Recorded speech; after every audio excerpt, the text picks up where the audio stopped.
Hello, guys. I know I'm not wearing anything Purdue, but Red Wings are playing right now, so. A dominant win for Purdue to. Let's try that again. A dominant for. A dominant win for Purdue, at least. That's the least you could put on. Me, personally, I would describe it as a Purdue team demolishing the hopes and dreams of anybody else. Anybody on the Wright State roster. I think they lost hope at around like 3 minutes into the first half. And that's about when they probably realized we're not winning. I think the only time they had hope was when they hit that three in the beginning. They had hope for about that long. Then they lost it because we destroyed them. We had Zach Edey, who got 20 points, 2 blocks, 2 steals, and 12 rebounds because the guy is a beast. You had Caleb First, who got 14 points, 10 rebounds, a double-double for the freshman. Jaden Ivey only had 8 points, but they were a beautifully orchestrated 8 points. And I think he had a steal. Trevion Williams, 18 points, I think, along with 10 rebounds or more, around 10 rebounds. Ethan Morton. I do need to say this about Ethan Morton. If you remember last year, when he would go up against, like, Wright State is a high major D1. At the beginning of last year, when we were going up against, like, Liberty, who are around the same level and stuff like that, when he was getting minutes like that he's been getting in the past few games, he struggled. Like, hard. Really bad. Against same level of competition as we were today. But today and last game, he's been active on defense, and I think it's because we're utilizing him the correct way, and he's definitely improved his play. Before, we were trying to use him as like a primary ball handler type of guy.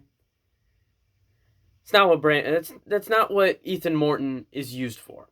Ethan Morton is used to score in the post occasionally, have him cut, have Trevion Williams pass it to him, and have him do some layups. Maybe he can get going from 3, but I wouldn't rely on it. And on defense, use him on defense because the dude is actually low-key kind of a beast, and he's a gritty, grindy type of guy, and that is how he's going to earn his minutes in Matt Painter's rotation. That's how anybody earns minutes in Matt Painter's rotation, is by being scrappy, gritty, and good at defense.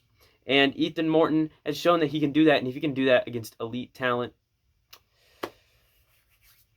we're going to be set. We're going to be set. I mean, right now, our bench unit is, I would put it up against any starting 5 in the nation, outside of the top 5 ranked teams. But our bench unit, our bench 5 guys, I would say that they are, even our bench 5 guys is like a second starting 5. You've heard that before, but our bench 5 is a second starting 5.